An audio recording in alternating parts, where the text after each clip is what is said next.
everybody, my name is Sullivan. Today we are going to head down to Fort Worth Sphinx and take a look at my Panther.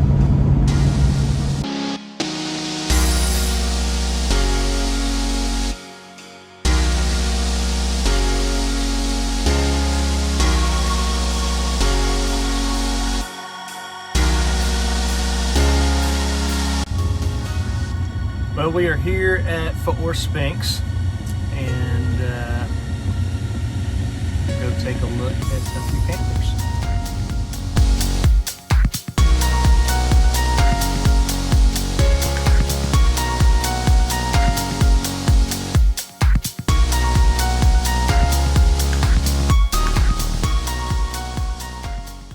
This is my Panther, serial number 48. In number November 485 Papa Alpha, and the 11th Panther to fly.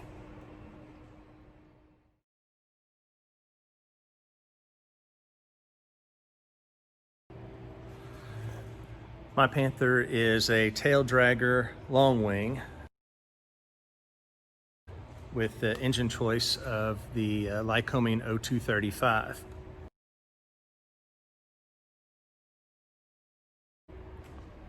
Rachel sent out email to all the Panther builders and Panther flyers wanting to get some videos together for kind of a virtual Oshkosh.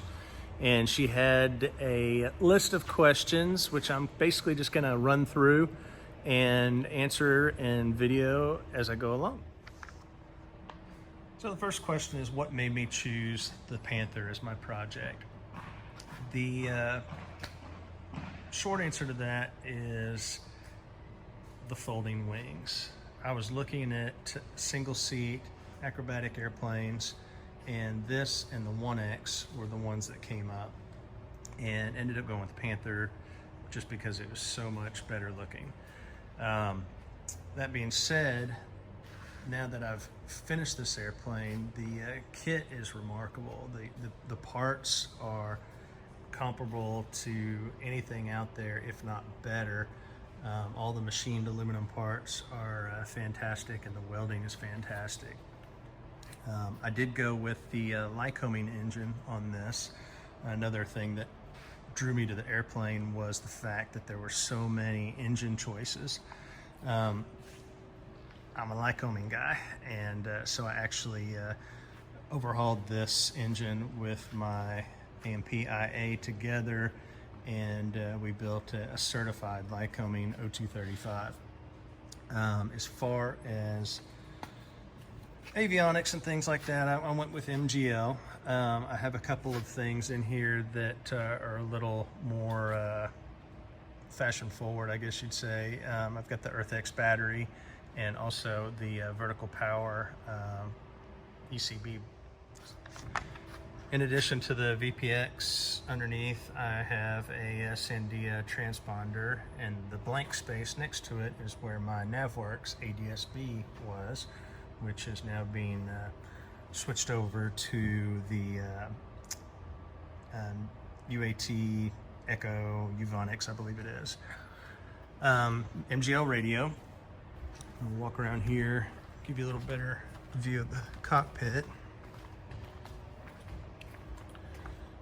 So I've got the MGL iEthos, and did some kind of graphical rocker switches and a carbon fiber wrap on my panel. I do have the panel mounted radio, just kind of as a backup. You can control that with the MGL as well. Inside I've got custom seats that I designed and sent everything to Oregon Aero and had them upholster them.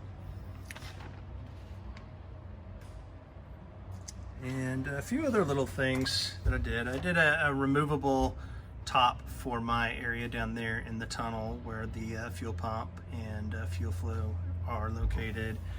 Went with the throttle quadrant over here on the left, and Steinair air eyeballs for additional air. Those are hooked up to my NACA vents outside. In the back, nothing real fancy. I've got Stratus and trim servo on top of the elevator tube tunnel, and my compass module for the MGL is back there on a little platform. All in all, basic cockpit. I cleaned it up where I could, and I'm real happy with it. Very roomy.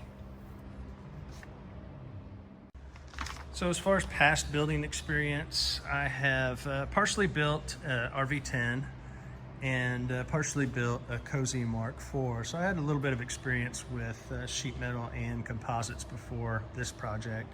So both of those came into play. In fact, I manufactured my own fairing here for the intersection fairing on the rudder and elevator.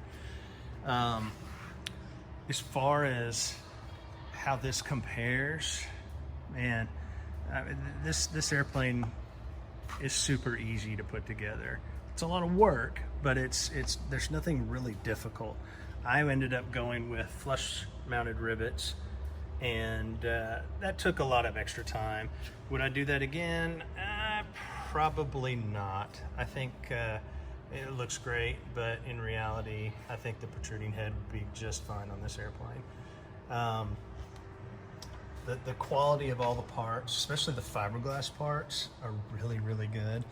The roll cage welding is fantastic. The gear legs that are CNC'd out of a solid chunk of aluminum are fantastic. I mean, there's just all kinds of really nice things about this kit. If you've built any kind of metal airplane kit before, you will not be disappointed.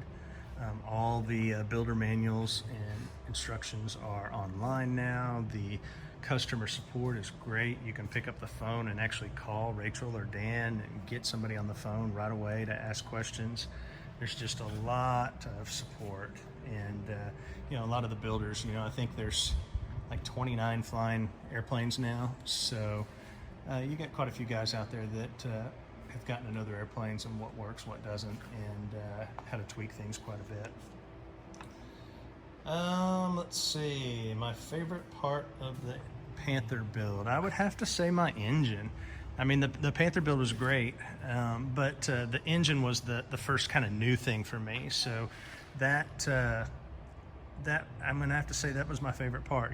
Going through and completely building a new engine from overhauled parts. And let's see, what makes my Panther unique?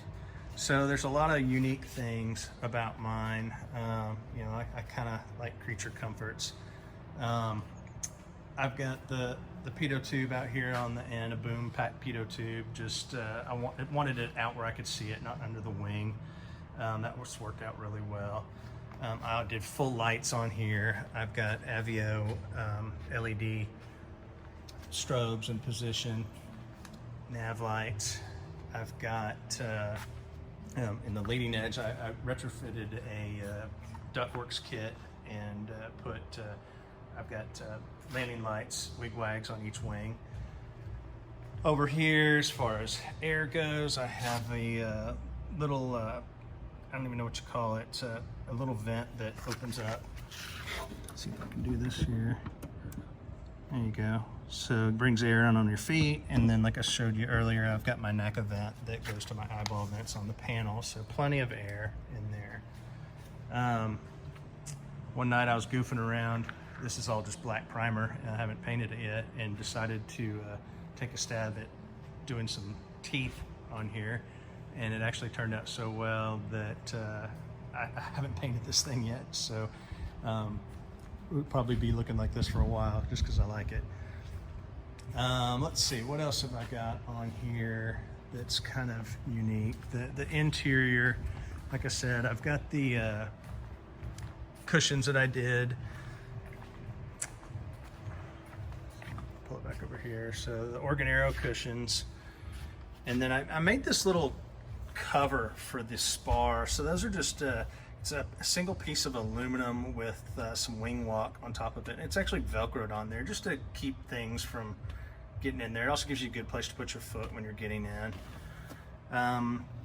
Did the throttle quadrant, like I said earlier. Another kind of unique thing on mine is I added a rudder trim. So I've got this mechanical rudder trim, and basically it just preloads the pedals a little bit, just helps a little bit getting everything trimmed out for longer climbs and what have you. Of course, with the MGL, it does have 2-axis autopilot. It's fully coupled, will fly approaches. The canopy, I did do the quick release canopy, so you can pull that lever along with the one on the left and jettison your canopy if you need to get out. Fully adjustable seats. One thing to say about the configuration of the cockpit on this thing, you've got fully adjustable pedals, fully adjustable seat back. You've got, not only can you adjust the tilt, but you can also adjust how far back the base, the pivot point is. You could be very small or very large and still fly this airplane. The cockpit is actually absolutely huge. It's fantastic. What else? What else? You know, since we can't go to Oshkosh this year, I will say I have flown this to Oshkosh. It's a great cross-country airplane. I was able to take everything I need in the baggage compartment. It just worked really, really well. While we're here in the Fort Worth Panther Den, we do have Cody Abner's Jabiru Panther here as well. And then Brian Sal has a Corvair Panther back here. Hasn't flown in a while, but it's still here, ready to go. Just needs to put it back together. Thank you everybody for bearing with me, taking a look at my plane. If you have any questions, feel free to contact me. We've got a really good Facebook page, facebook.com/Panther City Panthers. And on that site, I've documented the entire build, tons of photos. I think there's close to 2,000 photos.